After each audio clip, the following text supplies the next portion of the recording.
Kai Trunp was a woman of quiet observation and sharp intellect. She moved through life as an inconspicuous presence, rarely drawing attention to herself but always paying close attention to the world around her. On a warm Saturday afternoon, Kai found herself strolling through Glenmore Park, a sprawling urban haven dotted with families picnicking, joggers making their rounds, and the occasional busker strumming their guitar under a tree.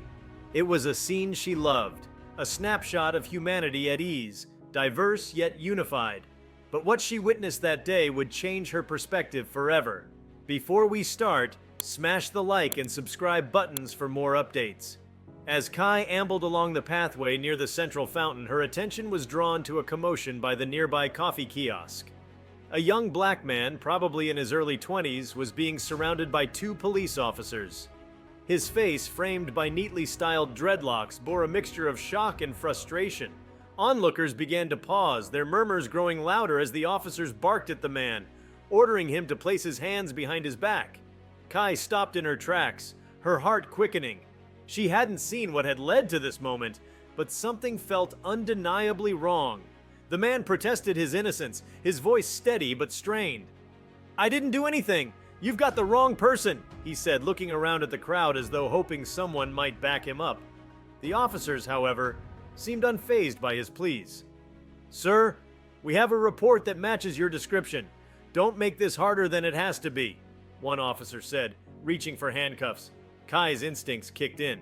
She had no idea who this man was, but she felt a powerful urge to intervene. She had grown up in a community where too many stories ended badly for people in situations like his. Stories of wrongful accusations, brutality, and ruined lives.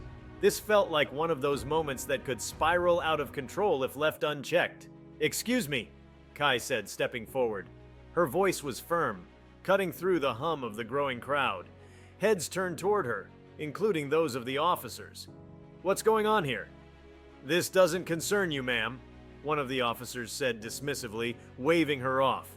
Kai ignored him and turned to the young man. "Do you have any idea why they're detaining you?" she asked, her tone softening. "I don't," he exclaimed, his voice cracking slightly. "I just came here to grab coffee. Next thing I know, they're saying I match some description."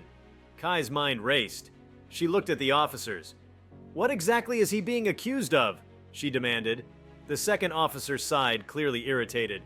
"We received a report of a theft in the area. Witnesses described a suspect wearing a hoodie and jeans. This man fits that description." Kai raised an eyebrow. "A hoodie and jeans? Do you realize how generic that is? Half the people in this park could fit that description." Her voice grew louder, fueled by righteous anger. "Do you have any evidence besides his clothing?" By now, the crowd had swelled, and people were pulling out their phones to record the scene. The officers exchanged uneasy glances. Kai could see the cracks forming in their resolve. She decided to push further. "Check his belongings," she suggested, gesturing toward the man's small backpack that lay on the ground. "If he's carrying anything that matches the stolen items, fine, but if not, you owe him an apology." The officers hesitated but eventually complied. One of them opened the bag while the other kept a wary eye on the crowd. Inside, they found a sketchbook, a few pencils, and a paperback novel. Nothing remotely suspicious. Kai smirked. "Looks like an artist, not a thief," she remarked. The young man, emboldened by her intervention, spoke up again. "I told you I didn't do anything. Can I go now?" But Kai wasn't finished. She turned to the officers with a steely gaze. "You've humiliated this man in public, treated him like a criminal, and you don't even have the decency to explain yourselves properly. If he decides to press charges for harassment or wrongful detainment, he'll have plenty of witnesses and video evidence." The officers looked visibly uncomfortable now. After a brief whispered conversation, they stepped back. "You're free to go," one of them muttered begrudgingly, refusing to meet the young man's eyes. As the officers walked away, the crowd erupted into cheers and applause. Kai felt a rush of relief, but also a lingering sense of frustration. This wasn't a victory. It was merely a momentary win in a much larger, deeply flawed system. The young man turned to her, his eyes shining with gratitude. "Thank you," he said, his voice trembling. "I don't know what would have happened if you hadn't stepped in." Kai smiled softly. "No need to thank me. You shouldn't have been in that situation to begin with." She paused, then added, "What's your name?" "Jordan," he replied. "Jordan Hayes." "Nice to meet you, Jordan. I'm Kai." She extended her hand and he shook it firmly. As the crowd began to disperse, a few people came up to Kai, commending her bravery. One woman even offered her business card, mentioning that she worked as a journalist and wanted to write about what had happened. Kai took the card but wasn't sure if she'd follow up. This wasn't about her. It was about Jordan and countless others who face similar injustices every day. Later that evening, Kai couldn't stop thinking about the incident. She found herself researching statistics on racial profiling and wrongful arrests, diving into articles and reports until her eyes ached from staring at the screen. The more she learned, the angrier she became. This wasn't an isolated incident. It was part of a systemic problem that required collective action to address. Over the next few weeks, Kai threw herself into activism. She attended community meetings, reached out to local organizations advocating for police reform, and even began volunteering at a legal aid clinic that provided support to those who had been wrongfully arrested. Her quiet life of observation transformed into one of action and engagement.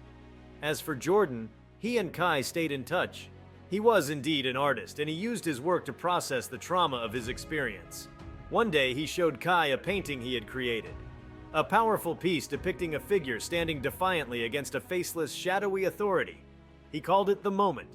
"That's you," he said, smiling. "You gave me the courage to stand my ground." Kai felt a lump form in her throat. She had only done what she believed was right. But seeing the impact it had on Jordan was overwhelming. It reminded her that even small acts of courage could ripple outward, inspiring others to find their own strength. In the months and years that followed, Kai and Jordan became fixtures in their community's fight for justice. Together, they organized workshops, spoke at rallies, and mentored young people on how to navigate encounters with law enforcement. Their story became a testament to the power of solidarity and the importance of standing up for what is right, even in the face of uncertainty.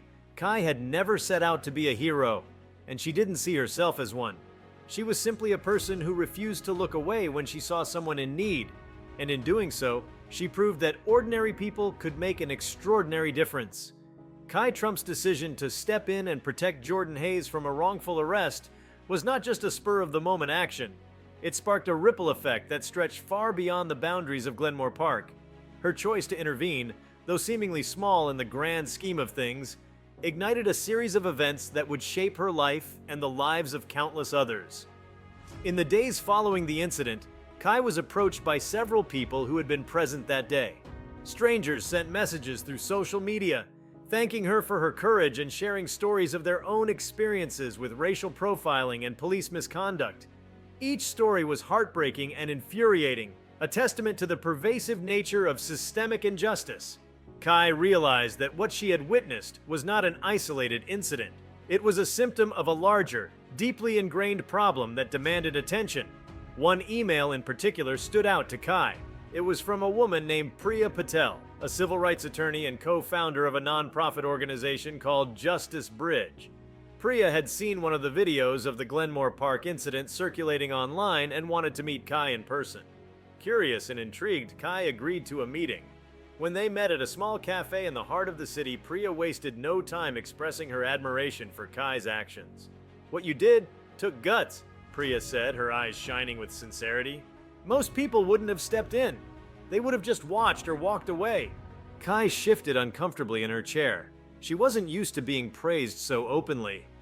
"I just couldn't stand by and do nothing," she replied. "It felt wrong. And that's exactly why I wanted to talk to you," Priya said, leaning forward. "We need more people like you. People who are willing to act, to speak out, to challenge the status quo. At Justice Bridge, we work to hold law enforcement accountable and provide legal support to those who've been wrongfully targeted. I think you'd be a great fit for our team." The offer caught Kai off guard.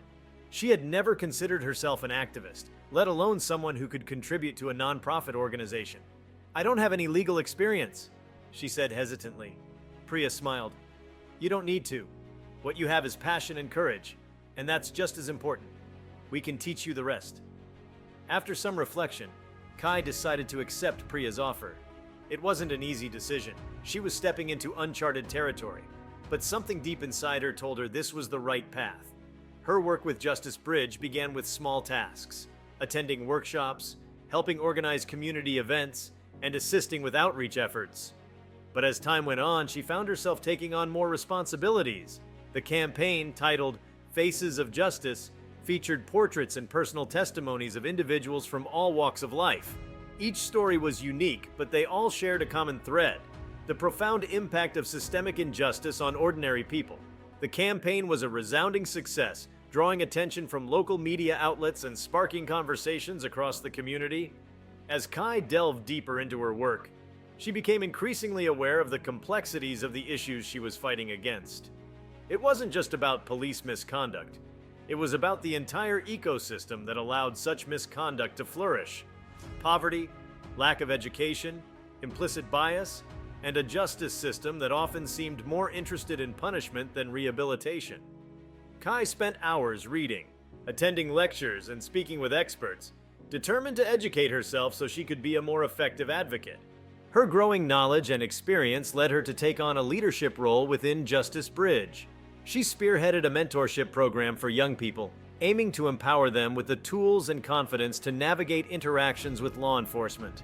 The program included workshops on knowing one's rights, de-escalation techniques, and building community networks for support.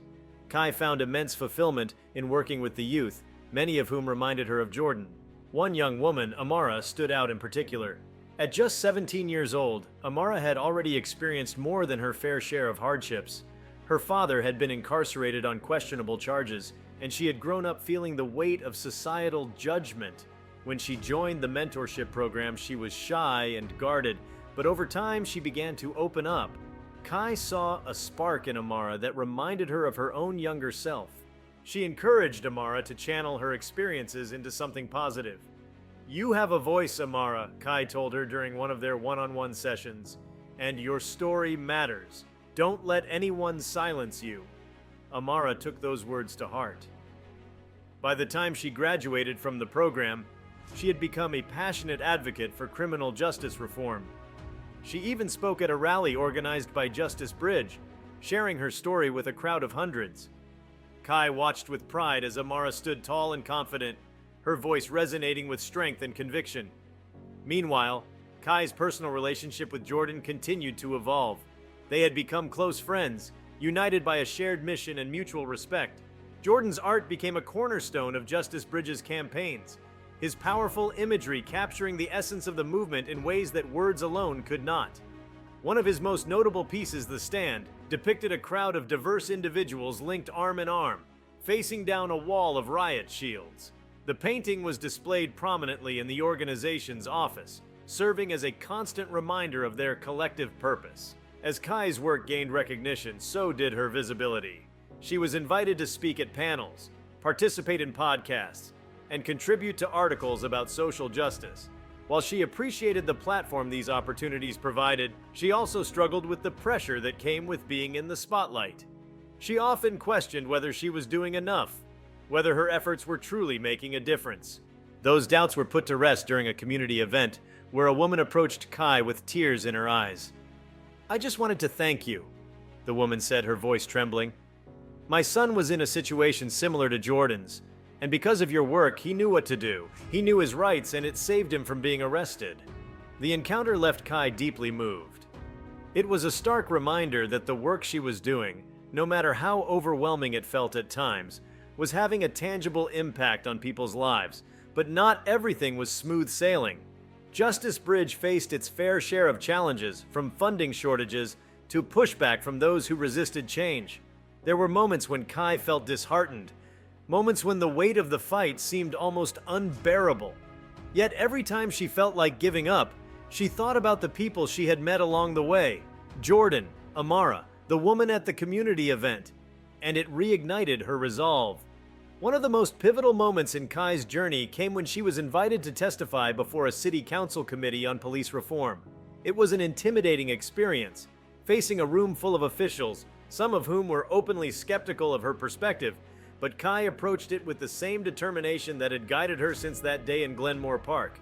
She spoke passionately about the need for accountability, transparency, and community-centered policing. She shared stories from the Faces of Justice campaign, highlighting the human cost of systemic failure. By the end of her testimony, the room was silent, the weight of her words hanging heavy in the air. Though change didn't come overnight, Kai's testimony marked a turning point. The city council eventually approved several key reforms, including the establishment of an independent oversight board and the implementation of implicit bias training for officers. It was a small but significant victory, a testament to the power of collective action. Years later, Kai reflected on her journey with a mixture of pride and humility. She had never set out to become an activist or a leader. She was just a woman who had seen an injustice and decided to act. But that decision had set off a chain of events that changed her life and the lives of so many others. Kai often thought back to that day in Glenmore Park and wondered what would have happened if she had simply walked away. The thought always filled her with a deep sense of gratitude, not for what she had done, but for the lesson it had taught her, that even the smallest act of courage can spark a revolution. And in a world that often seemed defined by its divisions, that was a truth worth holding on to. Kai Trump's life had transformed entirely since that pivotal day in Glenmore Park. It was no longer just about stepping in when she saw injustice. It was about proactively dismantling the systems that allowed such injustices to thrive. The weight of her responsibility grew with every story she heard and every life she encountered. Yet each experience brought her closer to a deeper understanding of what it meant to truly fight for equity. One of the most significant turning points in her journey came when Justice Bridge decided to launch a new initiative, a statewide coalition called United Front for Justice. The coalition aimed to bring together advocacy groups, community leaders, and policymakers to tackle the interconnected issues of racial bias, economic inequality, and systemic injustice on a larger scale. Kai was named one of the lead organizers for the initiative, a testament to the respect she had garnered within the movement. Kai's first challenge as an organizer was to foster collaboration among groups with differing approaches and priorities. Some organizations focused solely on police reform, while others were more concerned with broader issues like housing discrimination, access to education, and healthcare disparities. The diversity of perspectives was both a strength and a challenge, requiring Kai to navigate delicate conversations and find common ground. She organized a series of town halls across the state, inviting people from all walks of life to share their experiences and concerns. These events were as eye-opening as they were heart-wrenching. In one small town, an elderly black woman named Miss Dolores recounted how her grandson had been harassed by police for standing outside a corner store, waiting for a friend. In a bustling city neighborhood, a single father shared how his low income and lack of resources made it nearly impossible to fight an unjust eviction notice, leaving his family homeless for months.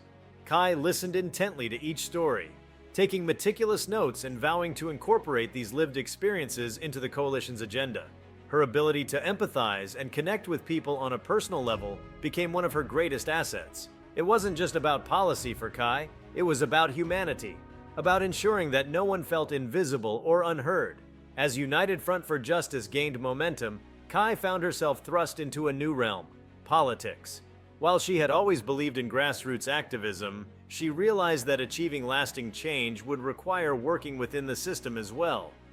Reluctantly at first, she began meeting with legislators, attending hearings, and learning the intricate dance of advocacy in government halls. One particularly grueling campaign involved pushing for the passage of the Community Oversight and Accountability Act, a comprehensive piece of legislation aimed at reforming police practices statewide. The bill proposed measures such as mandatory body cameras, an independent review board for incidents involving police misconduct, and stricter penalties for officers who engaged in racial profiling. The campaign faced fierce opposition from law enforcement unions and certain political factions, who argued that the bill was anti-police. Kai found herself at the center of heated debates, both in public forums and behind closed doors. But she refused to back down. She worked tirelessly to rally public support, organizing marches, circulating petitions, and even appearing on local television to advocate for the bill. In one memorable debate, a state senator opposing the bill dismissed Kai as an idealist with no real understanding of law enforcement challenges. Kai responded calmly but firmly. "With all due respect, Senator, I may not wear a badge, but I understand what it means to feel unsafe in a community that's supposed to protect you. This bill isn't about punishing police. It's about ensuring accountability transparency, and trust. And that benefits everyone, including law enforcement. Her words resonated with the public, and the movement grew stronger. After months of relentless effort, the Community Oversight and Accountability Act was signed into law. The victory was bittersweet.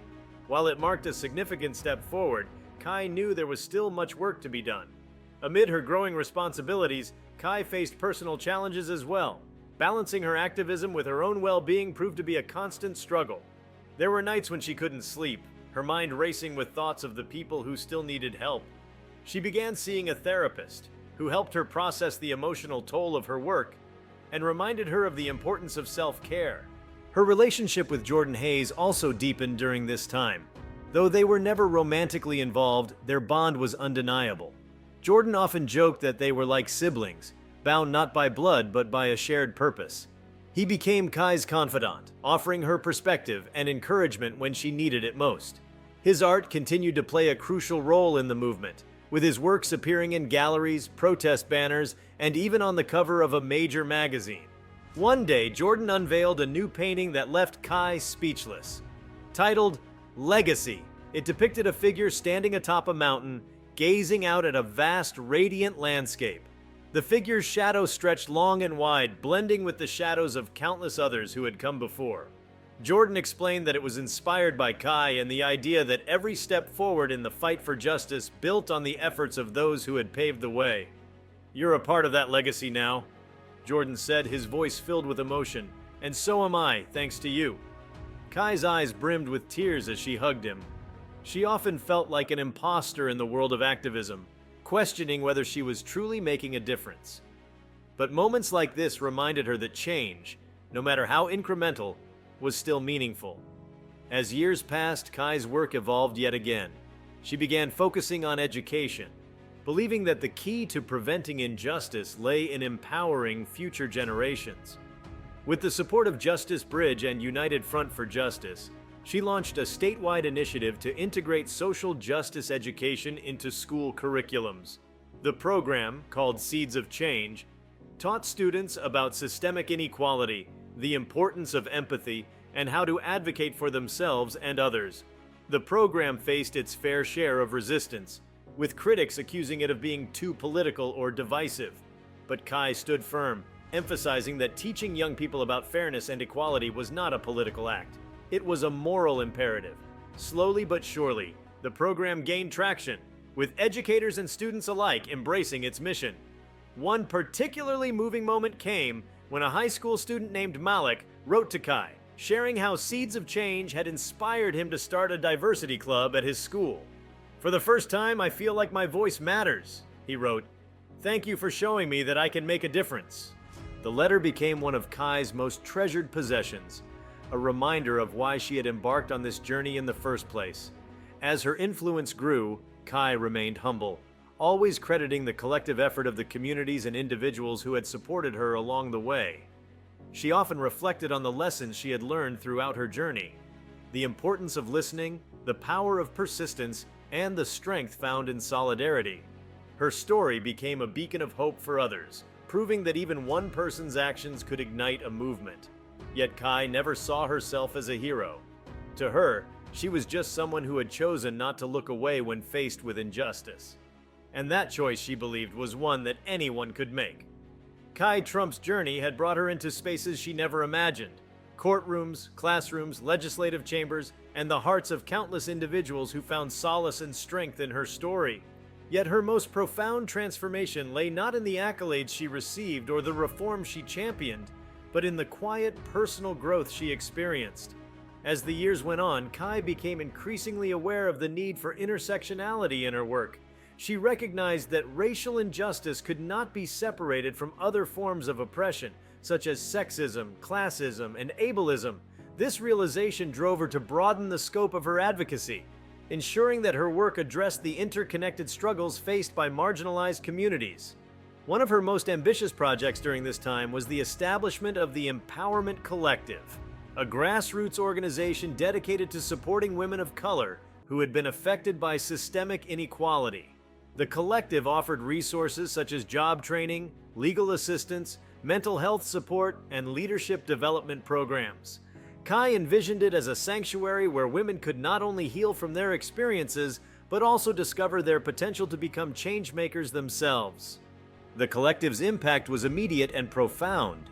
One of its earliest members, a young single mother named Sophia, had been on the verge of eviction when she joined the program.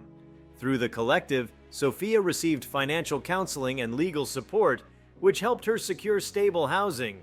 But more than that, she found a community that empowered her to dream bigger. Within a year, Sophia launched her own catering business, inspired by her grandmother's traditional recipes. At the collective's first anniversary celebration, Sophia stood before a room filled with supporters and shared her journey. "I came here broken and afraid," she said, her voice trembling with emotion. "But because of this collective and because of people like Kai, I found my strength. I'm not just surviving anymore, I'm thriving." Kai was moved to tears. Stories like Sophia's reminded her why she continued to fight, even when the road was long and filled with obstacles. The collective became one of her proudest accomplishments, a testament to the power of community and resilience. As her work expanded, Kai also deepened her commitment to storytelling as a tool for change. She collaborated with filmmakers and writers to produce a documentary titled Bearing Witness, which chronicled the lives of individuals impacted by systemic injustice. The film was a raw and unflinching portrayal of pain, hope, and resistance, earning critical acclaim and sparking dialogue across the nation. During a post-screening Quanda session, an audience member asked Kai what kept her going despite the challenges and setbacks. She paused for a moment, then said, "Because every voice matters, every story deserves to be told, and because I refuse to believe that this is the best we can do as a society." Her words resonated deeply, capturing the essence of her journey. Kai's unwavering belief in the potential for progress, no matter how slow or incremental, became her guiding light. Her legacy was not only in the changes she helped bring about, but in the hope she instilled in others. The belief that justice, though elusive, was always worth pursuing. As Kai Trump's work continued to grow in scale and impact, she began to consider how to ensure its sustainability beyond her direct involvement. She had learned over the years that movements were never about one person. They were about the collective power of many, united by a shared vision. To that end, she started focusing on building leadership capacity within the organizations she had founded and the communities she served. Kai launched a fellowship program within the Empowerment Collective, aimed at equipping young leaders from underrepresented backgrounds with the skills, resources, and networks they needed to drive change in their communities.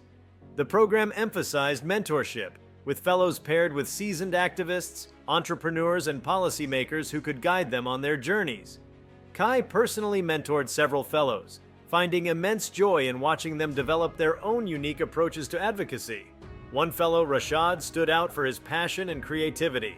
A first-generation college student from a low-income neighborhood, Rashad was deeply committed to addressing educational inequities. Through the fellowship, he developed a program called Bridging the Gap, which connected students in underserved schools with academic mentors, career advisors, and internship opportunities. By the time Rashad completed the fellowship, his program had already impacted hundreds of students, and he was well on his way to scaling it statewide. Kai often reflected on the importance of investing in people like Rashad. "The work we do is like planting seeds," she told the fellows during one of their retreats. "We may not always see the full harvest in our lifetime, but every seed we plant matters. It's what ensures the work continues long after we're gone." In addition to empowering the next generation of leaders, Kai also delved into advocacy at the intersection of technology and social justice.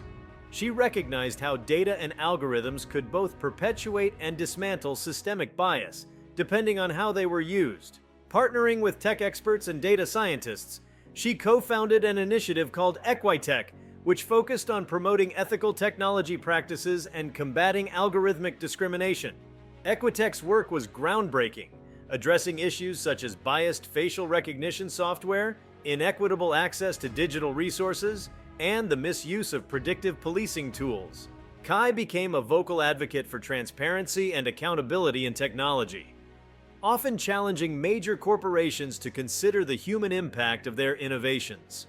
Her ability to bridge the worlds of activism and technology brought a fresh perspective to the fight for justice in the digital age. If you liked this video, please give it a like and subscribe to our channel. Also, leave your comments below and tell us, what are your thoughts on Kai Trunp witnessing the wrongful arrest? What might she do? We want to hear from you. Thank you for watching and see you next time.